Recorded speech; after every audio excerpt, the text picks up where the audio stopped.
What's going on, everybody? Welcome to GMI, and right now we're going to be talking about the whole Super Bowl situation, the championship games and everything like that, but I just wanted to go through some of the things that happened leading up to this point. Now, we all know at this point the Patriots are going to be facing the Philadelphia Eagles, but just looking at how the Patriots were able to do it, you have to argue that it's probably the easiest route that the Patriots have ever had to go to a Super Bowl. But again, what I tell people that say that, it's not the Patriots' fault. It's sort of like the Cleveland Cavaliers, right? Everybody's like, yeah, LeBron doesn't really have to play anybody. He just keeps coming out the East. It's not his fault who's assembled against him, even though this year might be one of the hardest for him. But just looking at that, they had to beat the Titans and the Jaguars. Now, the Titans, we already knew what was going to happen with them. Both games, though, the Titans and the Jags, they were questionable calls that kind of turned the game for the Patriots. Obviously, we're going to get into that call with Boye later on, but if you just look at the path of the Patriots, a Patriot hater is going to be able, oh, bro, these teams beat other teams that were supposed to possibly have a chance of beating the Patriots. The Kansas City Chiefs were very, very disappointing this year. So if you want to blame anybody, you should blame the Kansas City Chiefs. If you want to blame somebody, you should blame the Steelers. They could have easily did what they're supposed to do, beat the Jags, and they could have faced the Patriots. So you can't really blame the Patriots for, their route that they took to the Super Bowl. I just wanted to get that out there because obviously there's a lot of people saying, oh, yeah, bro, it doesn't matter. He's going to get a 6th ring, but it doesn't really count. What are you talking about it doesn't count? It's real. Like when he touches the ring, it's going to be, when he puts it on his finger, it's going to be real. So, he's chasing that 6th ring. He has to face the Eagles. When you look at what happened with the Eagles, which we're going to get into in a second, how they went through it, how they overcame the injury to Carson Wentz, who I thought, in my opinion, the way he was playing, he was the MVP of the league. First, it was Deshaun Watson. And then Deshaun Watson got hurt, the ACL. And then, obviously, Carson Wentz got hurt as well. And then that's when it's like, okay, what's going on right now? Like, this is all weird. There's just way too many injuries. But the Carson Wentz injury, I really thought it would affect them a lot more than it did. And I have to give the Eagles a lot of credit, man. I listen, when you're able to overcome a guy playing like that, Carson Wentz, his final throw was a touchdown on a torn ACL. So when you're dealing with a kid like that that's coming up, that's going to be, his future is so bright in the NFL. You don't think that he's easily replaced, okay? And what they've been able to do is nothing short of amazing. Because Nick Foles, I don't know what he was doing. I don't know if he, sold his soul to the same devil that the Patriots did. I don't know what happened, but he was balling in that championship game last night, which we're going to get into right now. But that's just pretty much the way it went. The Vikings are now eliminated. That was, we're going to get into that. It was very, very disappointing the way they came out and played. They changed all the historical stats that they were doing all year to just go out there and lose. But let's start off with Tom Brady. Even if you hate him because he's rich, he has a beautiful wife, he's just doing whatever he wants, you have to realize something. This man worked extremely hard. And I know you're going to say, oh, but the Spygate and the Bounty Gate and all kinds of gates with the gate and, Deflategate. I understand all that. But let me just say something, right? Whatever the NFL finds, whatever the NFL says, it's going to always taint whoever's legacy, right? But does it taint what he was able to accomplish even after all those things happen? You see, look, when somebody gets caught, like say for instance, right? Somebody gets caught for doing something illegal in sports.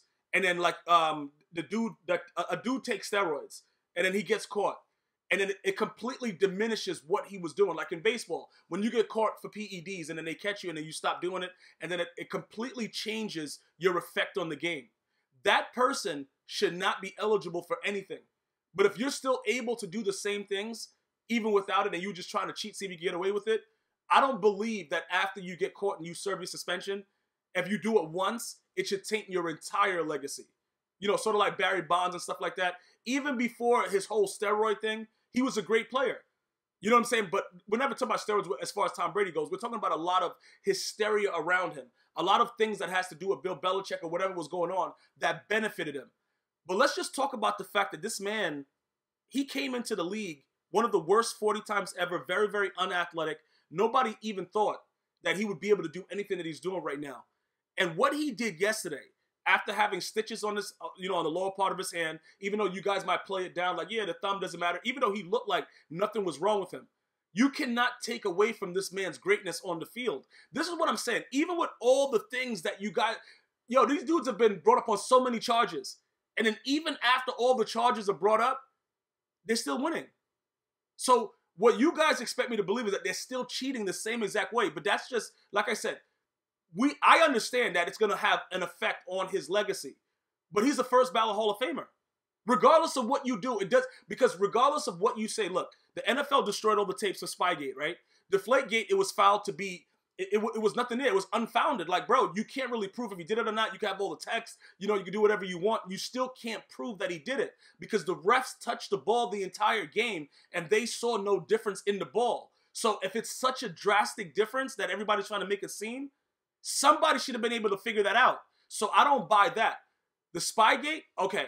All right, yo, Bill Belichick was out there. He had, like, you know, high schoolers out there with cameras on iPhones. Okay, they got caught with that. Evidence destroyed. So there's really nothing. See, I don't know.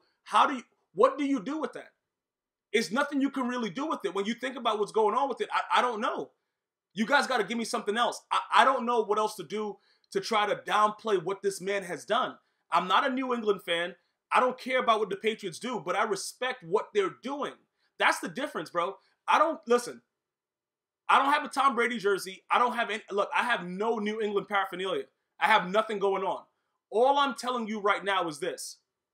The way that these guys are playing right now and the historical greatness in which they are playing, you cannot knock that. And especially with what this man, you talk about Drake started from the bottom. This man came into the NFL running like a one-legged gimp. And look at what he's doing right now. Did you see that dot that he threw to Amendola in the back? Let me ask you something. Everybody was upset that they traded Jimmy Garoppolo, all that stuff. It's all kinds of stuff in the news. Oh, this is his last season. Bill Belichick, all the stuff like that. Even with how good Garoppolo has been playing, Garoppolo is not making those throws that Tom Brady makes in this game against that Jaguars defense. And to speak of the Jaguars defense, they were excellent. They came out very, very strong. Blake Bortles deserves a lot of credit. But when you're the loser, unfortunately, nobody wants to talk about you. But Blake Bortles played unbelievable in this game.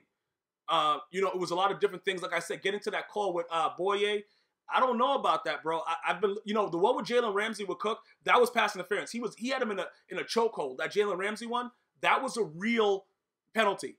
Anything other than that, I don't know about that, man. I don't know about that Boye call. That really changed the game.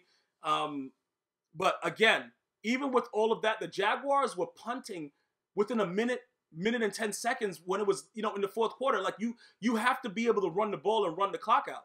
You cannot. They had a 10-point lead with that defense. And we should have known this was going to happen because look what happened with the Steelers. They were blowing the Steelers out, and all of a sudden, you know, the Steelers had 40-something points on the board. Like, what is this? How are you giving up that many points and you're supposed to be a number one defense? So at the end of the day, regardless of what you think about Tom Brady, regardless of what you think about, you know, the Patriots, even if you say they've been caught, they're cheaters, what's the excuse right now? Are they still cheating and just not getting caught? Have Bill Belichick got better than it? You look at Mangini. Mangini blew the whistle. Now he's just running around looking like an idiot, you know, doing, you know, sports talk radio, stuff like that. Nobody respects Mangini anymore. You know what I'm saying, bro? Because regardless of what was going on, he gave you the insides of how to do things. You could blow the whistle, but what benefit did it have for Mangini? What did you expose? The NFL destroyed the tapes, and now you just look like a moron. You know, whatever you do. You're not. That's what I'm trying to explain to everybody. Even if you get caught doing something, if you're still able to do it without the advantage that everybody is watching you for, how do you explain the success of the New England Patriots right now? That's what these people can't explain to me. When I go to bars and we're talking about the Patriots and they're like, yeah, you know, they're all cheaters. And I say that, it's crickets. Now, going to the NFC side of the game, Case Keenum, is he a franchise quarterback? I've been telling everybody this for a very, very long time. No, he is not. Teddy Bridgewater, no, he is not. Bradford, no. So they got 3 quarterbacks that are just guys. And that's the reality. It's the complete reality of the situation. Nick Foles and Case Keenum came into this game as backup quarterbacks for now, right? When they have a chance to see, like, look, why do we do this? Why are these guys here? Can they handle it? Can they do whatever? Nick Foles showed what he could do. Case Keenum on the biggest stage, and I understand, you're going to say his fumbles and the interception was caused by the edge pressure and it's on the lineman, which I completely understand. But let me just say this. The quarterback has to recognize what's going on regardless. You have to be observant. And that's that's the difference between, you know, like really, really great quarterbacks and quarterbacks that don't know what they're doing. Even if you go back to when the Broncos beat the Patriots, when Von Miller was just all over Tom Brady. Did Tom Brady play like this? You got to understand. You got to know what you're dealing with. You got to see the edge rush. You got to understand, all right, that guy over there, that lineman, he sucks. I got to watch that side. That guy over there, that guy sucks. I got to watch that side. You can't be doing, you cannot make plays like this and then come out and continue to make the same exact play. He is the MVP of the Eagles, Case Keenum. He sucks. And I've been saying this, and I understand he's been playing well. And look, it's a blessing when you play well and you're going to earn your money, whatever like that. Either way, he's going to get signed to a decent amount of money, but this doesn't look good. This is not something that, oh, yo, you saw that he threw that pick six. Oh, he fumbled too. Yeah, that guy, yeah, I want to pay that guy. Nobody's doing that. Nobody's in the office doing that right now. You guys have to come to the reality. The defenses made these quarterbacks. It's just that the Vikings came out. I don't know what they would. They were horrible. They were giving up so many points. They were doing things that I don't know what Mike Zimmer's going to do, but put it like this. It was very, very disgusting to watch them play football for the first time all year for me. The Vikings looked terrible, offensively and defensively. And you can't come out there like that at the Eagles where they have the most vicious fans. They snowballed Santa Claus. You go into a stadium where it's filled with maniacs and all wearing dog masks, and you go out there throwing picks, you're fumbling. Case Keenum is a joke. Look, I will tell you this right now. People are going to say, oh, yo, bro, he did this, he did that. That miraculous throw to Diggs. Yeah, look, that all sounds good, bro. But let me just tell you something. This is why I got to give Tom Brady a lot of credit. Because even when everybody, the world just says, no, he can't do it. Bro, the dude goes out there and does it. You got to be able to perform. And it's not like he didn't have the opportunity to be able to do it. He didn't recognize what was going on. And on the other side, Nick Foles did. Because if you look at the Eagles deserve a lot of credit. And Doug Peterson, like this dude deserves, he has to be the coach of the year. You lose the MVP in Carson Wentz. And then you make this guy Foles, who I still think is a bum. But the dude ate Popeye spinach. The dude was unbelievable. The dude had like a perfect quarterback rating, bro, against the Vikings defense, who some believed was better or equal to the Jaguars defense. And he has a perfect quarterback rating? Are you serious? You can't expect Case Keenum to win the game by himself. That's what I'm saying. He's not a franchise quarterback. A franchise quarterback, Drew Brees, Aaron Rodgers, Tom Brady, those guys can win games by themselves. These guys can't. They need that defense. Everybody needs a certain amount of defense, but when you're a franchise quarterback, you can overcome bad defensive play. Case Keenum was intentionally, well, I can say intentionally, he's just a bum. It was a natural instinct to fumble the ball and throw picks, but it was disgusting the way he played, and he's the reason that the momentum shifted the way it did. And you might say, oh yeah, but you got to blame the old lineman gets some blame, but you can't. As the quarterback, you have to recognize and step up in the pocket. And we've spoken about this in the past on this channel. The quarterback has to recognize what's going on. You got to be able to have movement. You got to be able to step up. You got to be able to do these things. If you can't, this is what's going to happen. That was a disgusting display by the overall, hashtag school. The Vikings were terrible, bro. They were really, really bad. And at the end of the day, the Eagles came out and balled out. And now, going into the Super Bowl, if they just beat on the Jaguars defense like that, and I think the Jaguars defense is better than the Eagles. I think they're faster, and I think they're better, just overall. What do you think Tom Brady's going to do to this Eagles defense? And then you think Foles is going to be able to beat Belichick? All right, listen, let me just tell you this right now. I don't know what the lines are going to be, but I'm going to go ahead and say that Tom Brady's he's wiping his sixth finger off for his sixth ring. And it's not trying to be like he's bold and, he's just like so, I don't want to say like he's so egotistical, but he's a great player. And all great players have egos. And he's just living up to his greatness. That's all he's doing. Because whatever is put in front of him, that's who he has to play. That is it. It's very, very simple like that. So I completely feel that Tom Brady is going to win his 6th Super Bowl ring. The Eagles will lose because I don't see how the Philadelphia Eagles can defeat Bill Belichick and that Patriots organization. I just don't see it.